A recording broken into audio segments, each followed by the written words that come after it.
enseñanza de la prosperidad vinculada a la siembra económica, ¿verdad? Nosotros tenemos claro lo que es la prosperidad económica bíblica, ¿verdad? Y yo quiero que tú prosperes según prospera tu alma, ¿bien?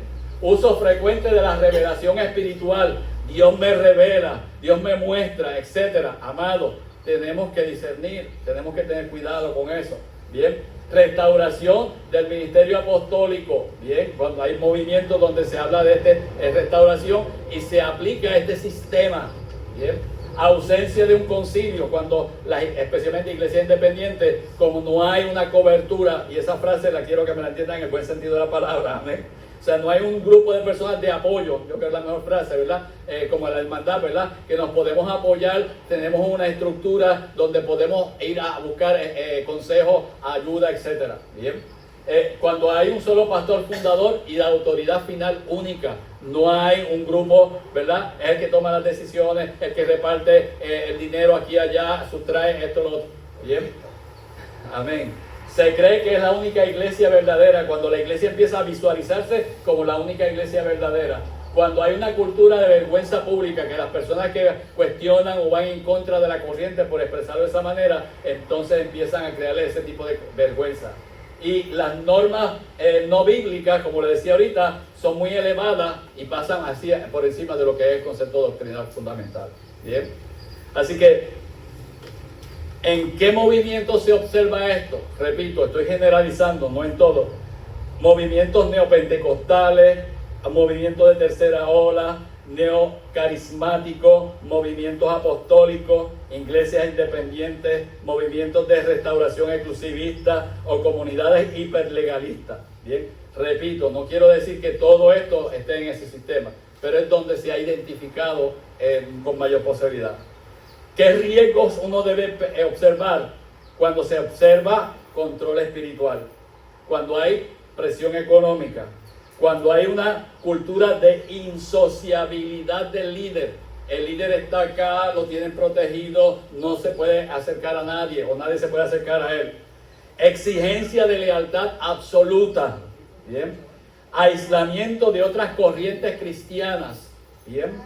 Falta de mecanismos de apelación, o sea, ¿es el líder o el líder? No hay nada más, ¿bien? Finanzas no auditadas, disciplina sin un proceso formal, separación social, control moral, ambiente opresivo y culpa crónica. ¿Bien? Cuando uno ve todo esto, amado, dice, ¿es posible que eso exista? Sí, lo hay, lamentablemente. ¿Bien? ¿Cómo se entra al sistema? Y utilicé el sistema entre comillas para hablar en términos bien genéricos. ¿Bien? Cuando no se evalúa al mensajero, porque se tiene la concepción de que yo no puedo juzgar al ungido de Dios, al siervo de Dios, etc. ¿Bien? Una de las cosas que yo siempre decía a la iglesia cuando la pastoreaba, si hermano, yo soy humano, cometo mis errores, puedo decir un disparate, puedo cambiar mañana la doctrina y decir yo creo en siempre salvo, y usted ¿qué va a hacer? Porque yo soy el líder, ¿lo va a aceptar? Tiene que tener cuidado, hay que discernir. Amén. Así que cuando juzgamos una actividad por lo que sentimos y no lo pasamos por la palabra. ¿Bien? O sea, el pelómetro. Juzgamos por el pelómetro. No estoy cuestionando el sentir la presencia del Señor. No estoy cuestionando que eso es deseable, que todo lo hemos vivido, amado. Pero cuando ese es el único criterio que yo utilizo y se me olvida pasar o escuchar, porque a veces la parte emocional nos abruma tanto que nuestros oídos no escuchan lo que nos han dicho o lo que han predicado. ¿Bien? Porque la parte emocional nos abruma. Y no es que separemos la parte emocional porque somos una persona holística, ¿verdad? Tenemos emociones, ¿bien? Pero tenemos que discernir las cosas, ¿bien? No evaluamos lo que está diciendo, lo que está tratando de hacer, como lo que está haciendo, ¿verdad? La manipulación crea expectativas, ¿bien? Se empieza a crear una etapa de motivación, de entusiasmo, etcétera. Y amado, aquí el que nos debe tener presente siempre es el Espíritu Santo, la palabra, el Dios de los cielos. Amén. Y sí también la palabra, pero la sacan fuera de contexto y eso ya lo habíamos mencionado. Escuchaba el caso de una persona que fue, precisamente el pastor Leighton contaba esa experiencia, que alguien se le acercó y le dijo, fui a una cruzada por allá y estaba aquello terrible, tremendo, una persona con una unción tremenda. Y entonces, ¿y qué dijo? No sé, pero estaba algo tremendo, la manifestación del Señor. Y estaban hablando de que había un punto intermedio, no lo mencionaba como purgatorio, pero el predicador le estaba diciendo, le estaba enseñando. Y entonces tú no te das cuenta que estaban enseñando esto. Amén. O sea, la parte emocional otra vez le nubló su entendimiento, se dejó llevar por lo que sentía, pero no discernió, no hubo ese discernimiento espiritual. Amén. ¿Cómo se entra al sistema? Mire, primera de Juan 4:1 dice, amados, no creáis a todo espíritu, sino probad los espíritus si son de Dios, porque muchos falsos profetas han salido por el mundo. Amén.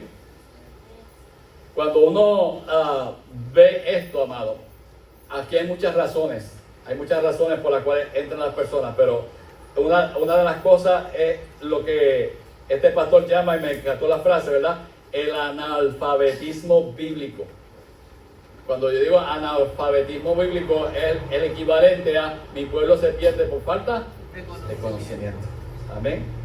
Ese verso que acabo de leer dice, queridos amigos, en la Nueva Traducción Viviente dice, no les crean a todos los que afirman hablar de parte del Espíritu. Póngalos a prueba para averiguar si el espíritu que tienen realmente proviene de Dios, porque hay muchos falsos profetas en el mundo. En la versión internacional, nueva versión internacional dice, queridos hermanos, no crean a cualquiera que pretenda estar inspirado por el Espíritu, sino sométalo a prueba para ver si es de Dios, porque han salido por el mundo muchos falsos profetas. Y es bien interesante, y vuelvo a recalcar utilizando de referencia, porque es que me fascinó el análisis que hizo este pastor, porque él decía, lo que pasa es que nosotros nos fijamos en la segunda parte de ese texto. La segunda parte de ese texto es sino probar los espíritus, pero la primera parte, ¿qué dice? O sea, de entrada y de salida, yo tengo que poner un stop. No voy a creer hasta que no pruebe. Pero ¿qué pasa? Que cuando creemos, entonces no probamos, lo que hacemos es defender. Bien, y nosotros tenemos que entender claro, ¿verdad? Que tenemos esta palabra bíblica que nos ayuda a entender claramente que tenemos que evaluar, que tenemos examinarlo, pero de que entrada no podemos creerle. Por eso es lo que dice la palabra. Bien, por eso él decía, le cito, ¿verdad? Porque si creemos primero, ya no probamos y lo que hacemos es defender. Amén. Consecuencias que observamos en las personas, ¿verdad? Heridas espirituales y emocionales. Ya pastor y yo le mencioné también. Crisis de fe y desconfianza en la iglesia. Bien. Personas que ya no quieren creer, personas que ya no creen en la iglesia, en los líderes, no se quieren congregar. En términos familiares, rupturas de familia y congregaciones, ¿verdad? Hay rupturas familiares porque hay personas que se quedan en este tipo de creencias y otras se van. Efectos en los niños, los jóvenes, nuevos creyentes y daño al testimonio público del evangelio. ¿Por qué? Porque lo van a tildar todo igual. La gente no va a distinguir que esta es distinta a la otra, tiene un fundamento distinto, una experiencia. La gente lo va a tratar todo igual. Amén. Y eso va a afectar. Bien. Así que muchos van a cambiar su percepción. No desean saber del cristianismo, no quieren creer más y pierden realmente la confianza. Bien, las personas empiezan a sentirse culpables con la duda de si lo hicieron bien o no. Pues el pastor le había dicho que le caería el juicio generacional, que si se iban en desobediencia, se iban sin cobertura pastoral, por lo tanto, cualquier cosa que le sucediera, lo asociaban con esto, y ya eso se lo mencioné. Y algunos piensan que deben volver, a otros se quedan con el peso del juicio, la condena y la vergüenza como cristianos. O sea, nosotros tenemos, amados, el pastor Willy dio su testimonio, cuando recibimos esas personas, ¿cómo los vamos a trabajar? ¿Qué le vamos a dar? Amén. Unos piensan que se quedan, unos piensan quedarse porque hay hermanos, hay dinero, lleva mucho tiempo, hay amistades. Otros porque tienen miedo a tener problemas con su familia. Otros realmente es que su culpa y lo que reciben, ellos se echan su culpa y todo lo que reciben es su culpa.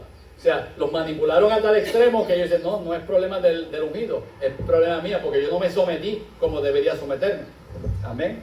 Así que, y piensan que el sistema es superior a lo que nosotros ya conocemos. Bien. Lo que no es abuso, amado. Quise incluir esto para que contrastemos.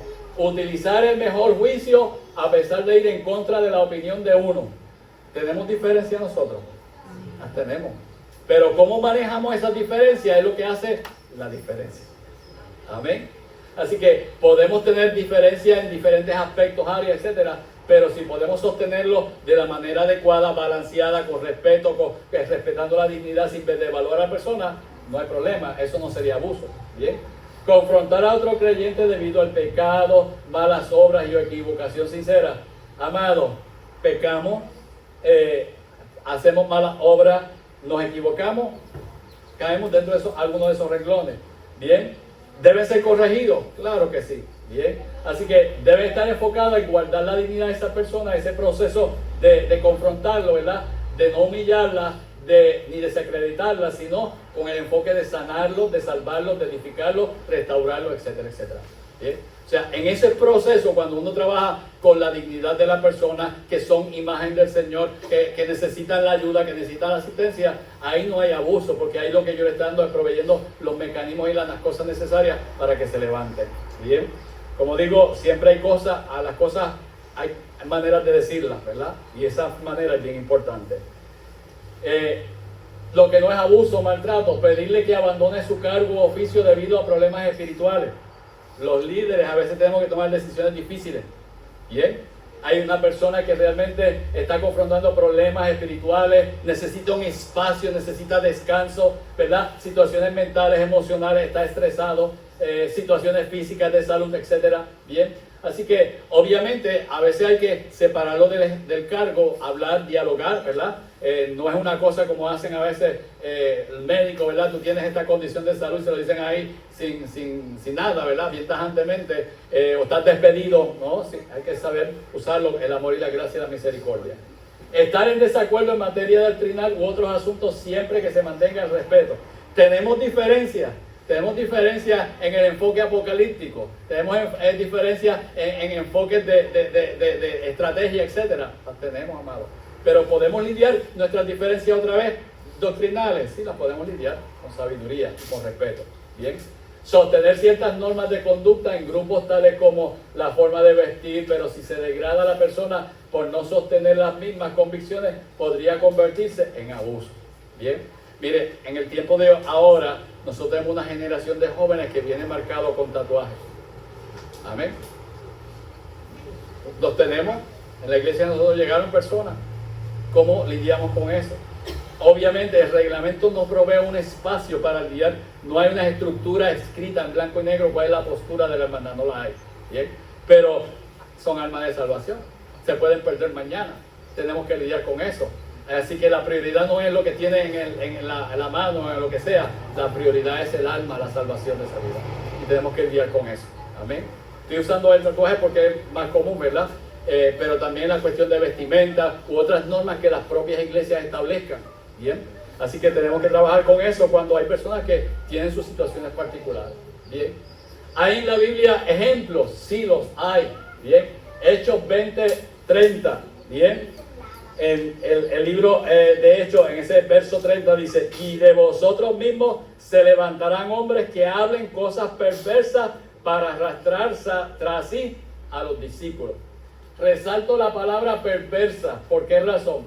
Es diastrefo y significa, entre otras definiciones, pero la que encontré más importante, distorsionar, malinterpretar o corromper, entre paréntesis, moralmente. Además de esa, de perverso, pervertir, trastornar, apartar, hacer abandonar una creencia, hacer abandonar el comportamiento correcto, causar un estado de incredulidad. Amén. O sea, se va a levantar y se ha levantado gente perversa, que dicen cosas perversas, pero uno piensa, pues son cosas malas. Pero cuando uno va al término perverso, uno se va a encontrar con gente que aunque no hable malo, pero está haciendo esto. Está tratando de apartar a las personas. Está tratando de hacer que las personas abandonen sus creencias, abandonen sus principios. Gloria sea al Señor. Así que, y eso obviamente ocurrió cuando Pablo no iba a estar. Y Pablo se lo está diciendo a los pastores de ese entonces. Amén. Mire, amado, Jesús confrontó a los religiosos de la época, a los escribas y fariseos, Mateo 23. Bien, esto es un resumen. Le dijo, ustedes cargan al pueblo con reglas insoportables, buscan honra y reconocimiento, usan la religión como sistema de control, hay falta de misericordia, hay hipocresía, hay apariencia sin transformación. Eso es un resumen. Vamos al detalle. Mateo 23:4 dice, atan cargas pesadas y difíciles de llevar y las ponen sobre los hombros de los hombres, pero ellos ni con un dedo quieren moverlas. ¿Qué implica esto? ¿Cuál es este análisis? Pues multiplican normas religiosas. Hay falta de misericordia pastoral. Bien. La autoridad exige, pero no acompaña en el proceso. Bien. Así que esto refleja obviamente, ese verso, ¿verdad? Refleja obviamente un legalismo opresivo y no un cuidado espiritual. En Mateo 23:14, bien, que es lo mismo en Marcos 12:40, dice, devoran las casas de las viudas y como pretexto hacen largas oraciones. El análisis de esto es que se aprovechan de las personas vulnerables, porque la viuda en ese entonces era una persona vulnerable. Bien, así que utilizan la espiritualidad como una fachada, la religión como un mecanismo de beneficio personal. Yo soy el fariseo, yo soy el religioso, te voy a ayudar, viuda, y lo que hacían era explotar a las pobres viudas. Amén. Es un tipo de maltrato eclesiástico en esa época. Bien. Así que aquí el abuso era obviamente, ¿verdad? Y especialmente económico. El otro, Mateo 23:13 dice, cierran el reino de los cielos delante de los hombres, pues ni entran ustedes ni dejan entrar a los que están entrando. ¿Qué implica esto?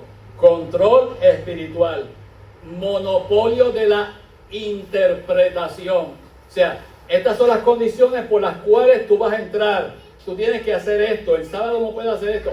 Eso es control. ¿Bien? Y por eso decía, cierran el cielo. El Señor dijo, cierran el cielo delante de los hombres. No los dejan entrar ni ustedes entran. Amén. Así que están obstaculizando la fe genuina. Bien. Y por lo tanto hay una exclusión y hay una amenaza social envuelta. Juan 9:22. Porque los judíos ya habían acordado que si alguno confesaba que Jesús era el Cristo, fuera expulsado de la sinagoga. Obviamente utilizaban la expulsión como castigo. Bien, porque le habían dado las instrucciones. Cualquiera que hiciera esto, ¿verdad? Que hiciera ese tipo de afirmación, era expulsado. Y obviamente eso es control. Yo decido si tú estás aquí o no estás aquí. Yo decido si estás en la iglesia o te saco. Amén. Y en el siglo I eso tenía una importancia. Significaba una marginación social, una marginación económica y también una marginación religiosa. Bien. En otras palabras, amados, ahí no había compasión pastoral de ninguna clase. Amén. Entonces, el verso verso 12, 9 al 14, ¿verdad? Ese es más extenso. Yo simplemente lo simplifiqué. Criticaban a Jesús por sanar el sábado. Bien. Era la regla por encima del bienestar humano. La regla por encima del bienestar humano. Eso implicaba una rigidez religiosa sin misericordia. Aquí la regla es lo que importa. Tú tienes que cumplir con esto. Lo otro no hay misericordia. ¿Bien? Tú tienes que servir tanto tiempo, tú tienes que asistir todo el tiempo a la iglesia, tú tienes que esto y lo otro, y aquí no hay misericordia. Amén. Así que la prioridad del sistema sobre la persona, sobre el individuo. Bien. En la Biblia se menciona un caso bien particular que quiero destacar, que es el síndrome del diotrefismo. Bien. Tercera de Juan, capítulo 1, 9 a 10, dice: yo he escrito a la iglesia, pero Diótrefes, bien, al cual le gusta tener el primer lugar entre ellos, no nos recibe.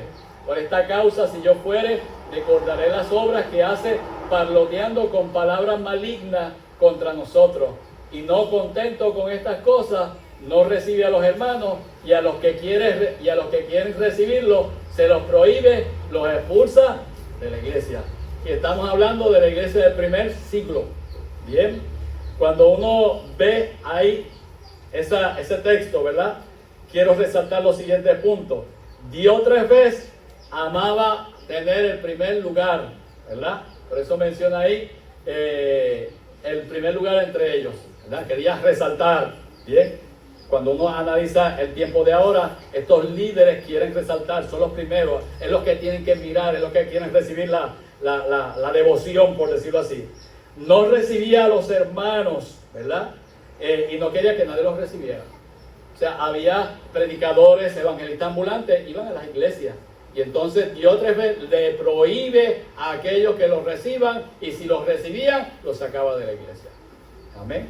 Así que él tenía control, él tenía un espíritu maligno. De hecho, la palabra que utiliza ahí para palabra maligna, amado, la frase, la palabra como tal, se utiliza exclusivamente para Satanás y el diablo. Y aquí el escritor bíblico la está utilizando con Diótrefes. Así que podemos ver la mentalidad de este hombre y la actitud de este hombre con respecto a su actitud dentro de esta congregación. Bien, así que los expulsaba y hacía todo esto. Para ir ya cerrando, amado, el pastorado conforme a la palabra de Dios. El pastorado conforme a la palabra de Dios, contrario al concepto de maltrato eclesiástico, guía y no controla. Amén. Señala el camino y camina junto a las ovejas. Exhorta con la verdad y no usa el miedo, la vergüenza o la culpa. Para controlar al pueblo, ¿verdad? No utiliza esos elementos. Corrige con la palabra en amor y en verdad. Sirve y no se sirve de las ovejas. Y el Señor mismo dio el ejemplo, ¿verdad? Claramente, ¿verdad? Yo he venido a servir y a no ser servido. Bien. Da ejemplo enseñando con su vida y no exige obediencia ciega. Amén. Así que nosotros realmente, amados, hemos recibido el privilegio de pastorear el alma de alguien que no nos pertenece. Amén. Que le pertenece a Dios. La iglesia no nos pertenece. Nosotros somos administradores. ¿Bien? Entonces la pregunta obligada: ¿cómo es posible que haya líderes que dañe, maltrate o malee algo que a Cristo le costó un alto precio? Estamos en Semana Santa, ¿verdad? Cuando uno analiza la cruz, analiza todo esto, el precio de Cristo. ¿Y cómo nos encontramos gente con esto? Bien, Primera de Pedro 5, 2 y 3 dice en la versión de lenguaje sencillo: cuiden ustedes de las personas que Dios dejó a su cargo, pues ellas pertenecen a Dios. Cuídenlas como cuida el pastor a sus ovejas. Háganlo por el gusto de servir, que es lo que a Dios le agrada, y no por obligación ni para ganar dinero. No traten a los que Dios le encargó como si ustedes fueran sus amos. Más bien procuren ser ejemplo para ellos. En la versión Nueva Traducción Viviente dice: cuiden del rebaño que Dios les ha encomendado. Háganlo con gusto, no de mala gana ni por el beneficio personal que pueden obtener de ello, sino porque están deseosos de servir a Dios. No abusen de la autoridad que tienen sobre los que están a su cargo, sino guíenlos con su buen ejemplo. En la Nueva Versión Internacional, no la tengo completa, Pero en el verso 3 dice que no sean tiranos. Cuando yo vi esa versión, dije, wow, qué palabrota. Esa palabra es bien fuerte, porque un tirano implica mucho, mucho. Amén. Pero está ahí. Bien. Dios nos llama a apacentar. Y apacentar es generar ese estado de bienestar, un clima de reposo, una experiencia donde la gente se sienta segura, traer palabras de esperanza, de paz, fortaleza, aliento, ánimo. El apacentar no se limita exclusivamente al púlpito. Amén. Pablo le dijo claramente, gloria sea al Señor, a este grupo de líderes de Éfeso, que no le había rehuido, es decir, todo el consejo. Los confrontó, claro está, pero con amor, con gracia, bien, con la verdad, teniendo en mente que eran y pertenecían al Señor. En conclusión, amados, luego de exponernos a toda esta información, vuelvo a las preguntas. ¿Estará sucediendo en las iglesias cristianas de este siglo? ¿Habremos pasado la línea? ¿Cómo ayudamos a estas personas que salen de estos sistemas y experiencias traumáticas?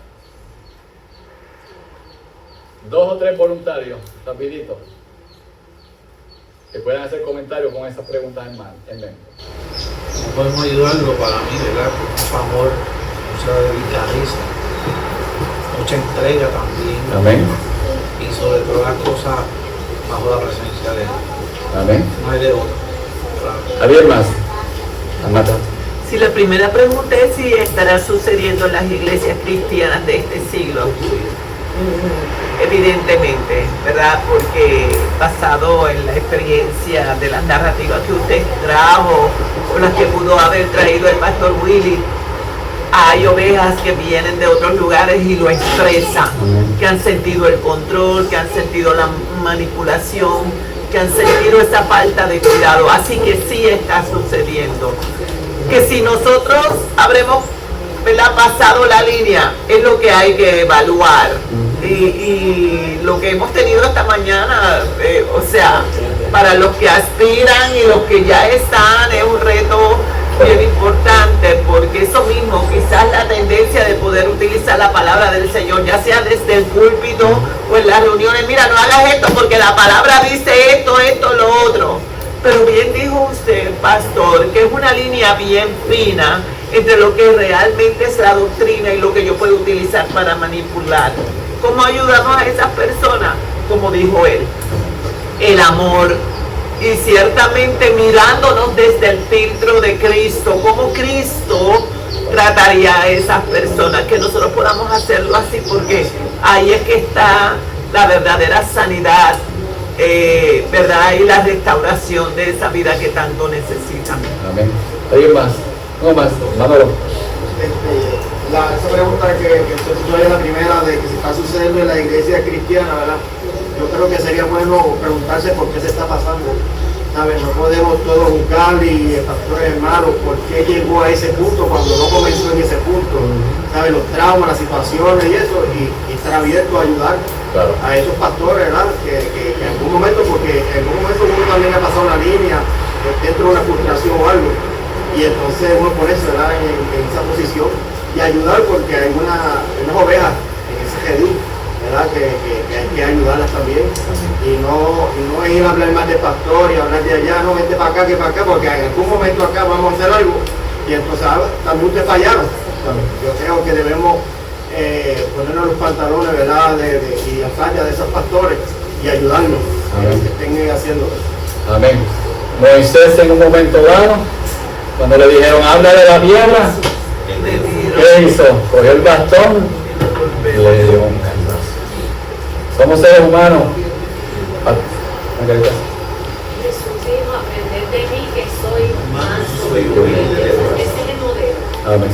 Aunque yo pueda pensar, me gustaría agarrarlo por los pelos y hacerlo entender, pero no nos toca de esa manera. Nos toca orar y pedir la dirección del Espíritu. Amén. Para hacerlo con Dios. Rochi va a decir algo. Sí, voy a traer, hablando a la pregunta, eso ya me hizo el clic. Y yo sé que todos aquí tienen el reglamento, todos lo han leído, ¿verdad? Tienen más o menos una idea, ¿verdad?, de los temas que está nuestra hermandad rigiéndose, pero si buscan la página del 4950, 51 al 52, anoten porque esto va a ser una asignación para ustedes. Página 49, 50, 51 y 52. Es las medidas disciplinarias que tiene la hermandad. Parte de lo que acaba de decir el hermano está aquí, porque para que no podamos llegar a ese punto tenemos que tener disciplina. Fíjese hasta dónde hemos podido llegar, porque tenemos que tener una regla, una disciplina, un control para poder no llegar hasta ese punto. En el A dice causas que darán lugar a medidas disciplinarias como fin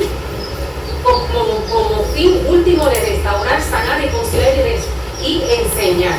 Ahí abandono de las funciones, por no asistir, mal testimonio, falta de sumisión. Estamos hablando no tanto de la comunidad, sino a nivel pastoral. El número B habla de protocolo para iniciar una investigación a algún miembro del cuerpo ministerial. Aquí hay un reglamento, hay que seguir las reglas para que entonces usted no sea procesado. La página 50 que dice la C. Las siguientes medidas disciplinarias se podrán aplicar a los miembros del cuerpo ministerial, no importa cuál sea su posición en la hermandad. Temas muy importantes. Ahí se encuentran 6 puntos a considerar. La de lo que conlleva ciertas medidas disciplinarias. Una expulsión, una degradación, una censura, hasta una suspensión temporal. Derechos del imputado, porque también usted tiene derecho a indicar porque no es para que se le comunique de esa manera y vayan a localizar disciplinar contra usted. Tiene derecho a una audiencia, en caso de incidir ante la Junta, se encontrase culpable de desaplicar las medidas disciplinarias y numerar efectos. Hay derechos de apelación. Si aún así no está de acuerdo a las decisiones que haya determinado la Junta Directiva, se puede apelar. La número G, cuando un miembro de la Junta Directiva está bajo investigación, ahí también hay unos procesos a seguir. O sea, que tanto hoy el tema que nos ha caído de manera extraordinaria, de una manera bien directa para los que estamos empezando.